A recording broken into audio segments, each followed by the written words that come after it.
Hi everyone, welcome to this month's workshop here at Provolution Health. In the month of September, we are talking about ergonomics. So the title of this workshop is called Empowering Ergonomics, the Key to Perfect Posture. It is a key, but for today's sake, it's the key. So for those of you who don't know, my name is Dr. Cindy. I'm a chiropractor here at Provolution Health here in Queanbeyan. So what we'll be discussing today is, first of all, I want to give you an understanding about ergonomics and the basics, fundamentals of ergonomics. I'm also going to take you through how you can set up your ergonomics workspace. We'll also be talking about the link of chiropractic care and ergonomics, as well as ergonomic issues and what are some of the solutions you can do about it. So first of all, to start off with, what is ergonomics? Well, ergonomics is the study of how a workplace, the equipment used, and the work environment itself can be best designed for comfort, for efficiency, safety, and productivity. So ergonomics aims to improve workspaces and environments to minimize the risk of injury or harm. Now, a bit of background in anatomy. So as a chiropractor, this is probably my favorite body part. It is the spine. So your spine is made up of 5 parts. The first part is your neck, also known as your cervical spine, which is 7 vertebrae, 1 to 7. The next is your thoracic spine, which is your mid-upper back. There's 12 vertebrae, T1 to T12. Your low back, your lumbar spine, has 5 vertebrae, L1 to L5. And then you've got your sacrum, and then you've got your small coccyx, which is your tailbone. Now, each of these vertebrae are separated by disc. Now, that disc's purpose is to absorb shock. And so the fluid inside the disc allows for movement. And if you have too much movement that is incorrect, it can cause faster wear and tear and damage. Now, these can lead to common issues and problems, including neck, back pain, shoulder pain, also headaches as well, straining of the eyes, and you can get tendonitis, for example, tennis elbow, which is tendonitis in the elbow, bursitis, which is inflammation of the sac of fluid, the bursa. We can also have fatigue and also poor concentration.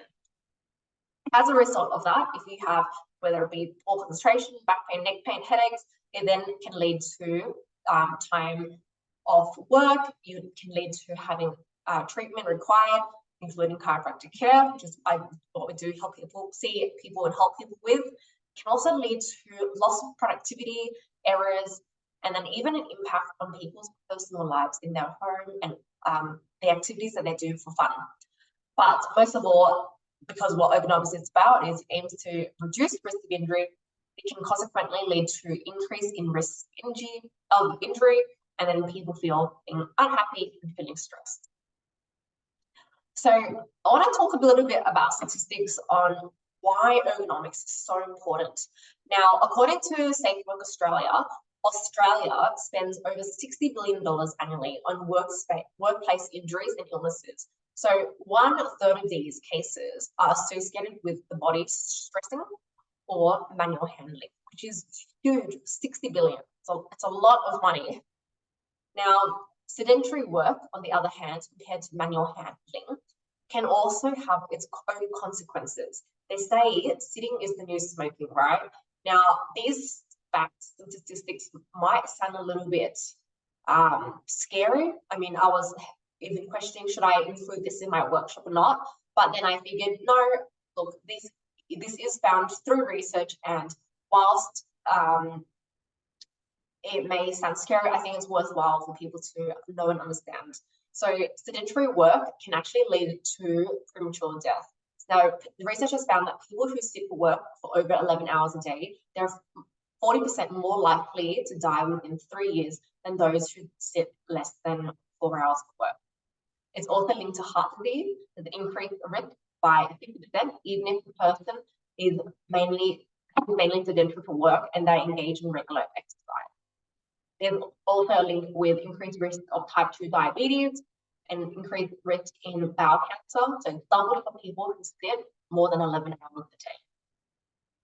So what exactly is good posture in terms of workplace ergonomics? So good posture in general is the correct alignment of body parts supported by the right amount of muscle tension against gravity. However, in the ergonomic setting, it is when the person is sitting upright with the weight balanced on their bottom and their thighs. Their knees are slightly lower than their hips. They look forward with their chin tucked in rather than a forward head carriage. And their shoulders are also relaxed with their shoulder blades down and symmetrical. So like this, as opposed to like this. All right, let's get into the nuts of it, which is about setting up your workstation for good ergonomics. So let's start with the chair, right? So with your chair height, you want it to be high enough so that both of your feet can touch the floor. You want your arms to be parallel to the desk, and you want your hips to be slightly higher than your knees. So that's why, as you can see here, the angle is slightly bigger than a 90-degree right angle. So it's what we call like an obtuse angle. You want the seat to be reclined about 10 to 20 degrees. So you don't actually want to be sitting exactly 90 degrees either. The backrest height, the support of the back should also be high enough so that it covers the low back, which is the lumbar spine. And ideally, it needs to cover at least up to the back of the shoulder blades. Seat pan is the depth between the back of the seat and where your buttock is. And so you want it to be about 2 to 4 finger spaces between the back of the knee and chair. Base tilt, just a flat 180 degrees. You don't want to be reclined or declined. Also, having armrests can also help for you to rest your elbows, so that way your shoulders up high can also relax. The desk setup. So you want to, first of all, move your chair into the desk and not rather than sitting away.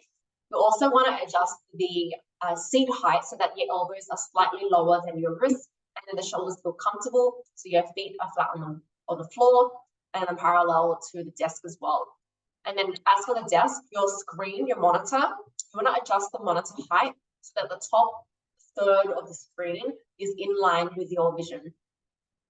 The distance between how you're sitting and where the screen is, you want to bring yourself as close to the table as much as possible. Then you want to shift the computer backwards 1 arm's length away from you. So you should be able to outstretch your arm and your middle finger should just touch the screen. As for accessories, your keyboard and mouse, you want to be placing your keyboard right in the middle of your computer, so the screen in line with your monitor.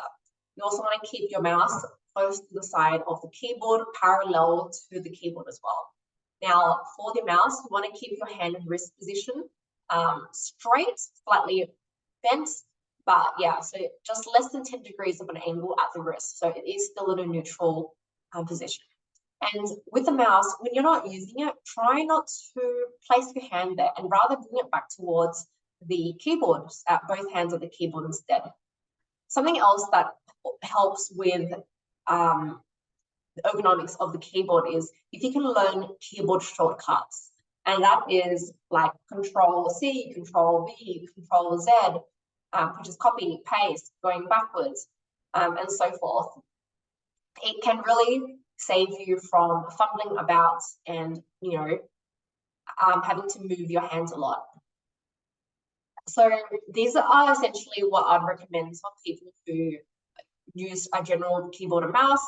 If you do have any issues in your hands, your wrists, your elbows, or your arms, then something you can consider looking at is a vertical mouse.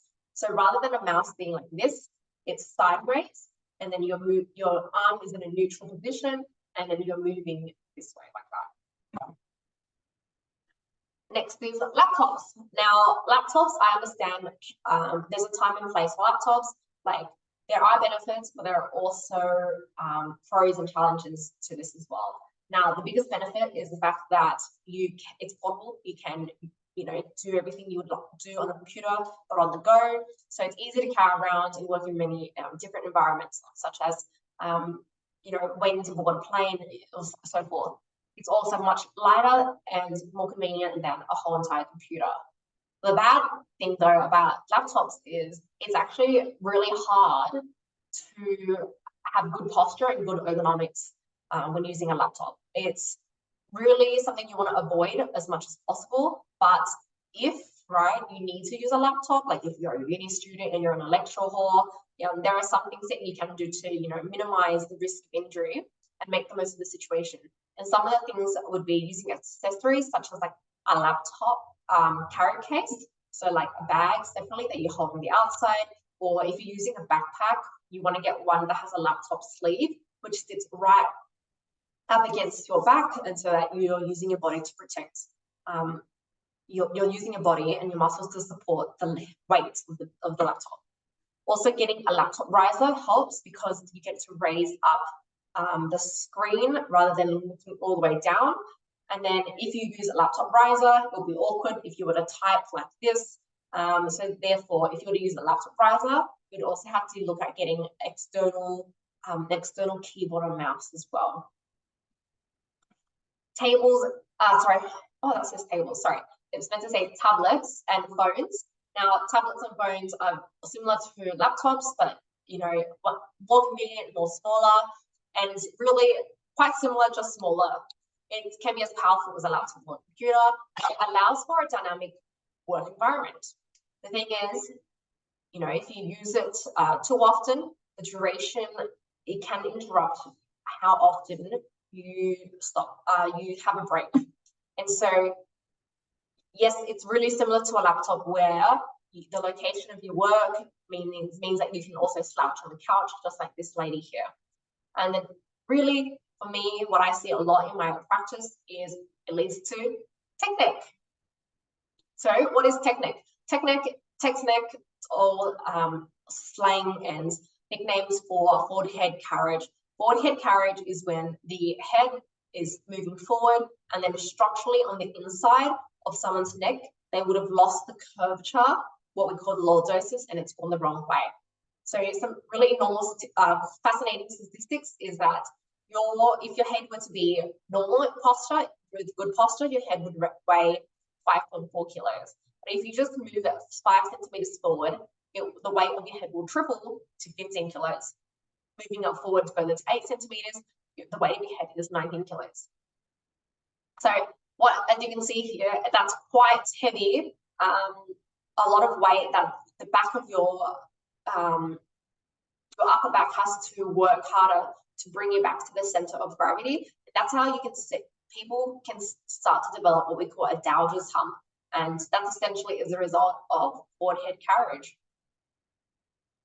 So that's why it's really important before you get to technique and before you're getting ergonomics, it's important you have breaks to boost your performance. So even when hypothetically, if your posture was amazing, like really, really good, you still don't want to be staying in one position for too long because it can still lead to problems. This is because our human body is designed for dynamic movement.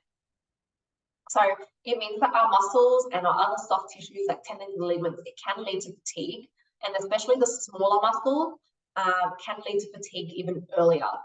The larger muscles of the shoulders and back are used to sustain these smaller muscles of the hands and the fingers, and this means that the repetitive motions that we do can lead to small muscles and joints to be overused, leading to repetitive strain injuries. If you're interested in repetitive strain injuries, I've done workshops in the past, which you can find on our YouTube channel. Now, the thing with to stand desk, it definitely became a big phenomenon and thing during COVID. But the interesting thing is there actually isn't enough research out there to show that it really is effective. I mean, in theory, it sounds effective, but research just hasn't been able to prove it just yet. So for now, there's no official sit to stand ratio that is recommended, although the current advice is that you want to aim for a change about every 30 to 60 minutes with a 1-to-1 ratio throughout the day, which means like you sit for 30, stand for 30, sit for 30, stand for 30, alternating 1-1, or alternatively 60 minutes. Alrighty, so case studies. Let's talk about some examples so that hopefully this can help you more on a personal level. So let's say you work in an office and you're hot desking and you just happen to be someone who's not as tall, so you're a little bit short. And so the common challenges that you might find is that the desk height is too high for you, the chair seat pans too deep, the backrest sits too high, and then it's hard for you to get up and down and on and off from the chair. Then the feet also don't touch the ground as well because the chair's too high. So some problem solving options: if you can, if possible, an adjustable desk solves the problem of setting the correct height. But if it's a fixed desk and you can't really change the height, then to support your feet, you would use a footrest. You'd also have a look around to see if there's another chair with suitable seat pan depth and backrest height. Now, when it comes to the footrest, you also need to make sure that it's the correct size and type. You don't want to use just like a stack of books, because you don't want to be too high either. There is that sweet spot of how you want your hips to be, slightly higher than your knees. So what if you're the opposite? You're really tall. So you might then find that the desk height's too low, and then you've got a lack of thigh clearance. So your thighs entirely touching the table, or you can't even sit into the table. The seat pan is then too short, and your backrest height is too small, and it doesn't cover your low back, and then it sits low at the desk. Your monitor is also then too low, and then you have no support for your forearms. Well, once again, if having an adjustable desk is the best. Unfortunately, it's harder to lower a desk. It's harder to like just put footrest in. There's no alternative for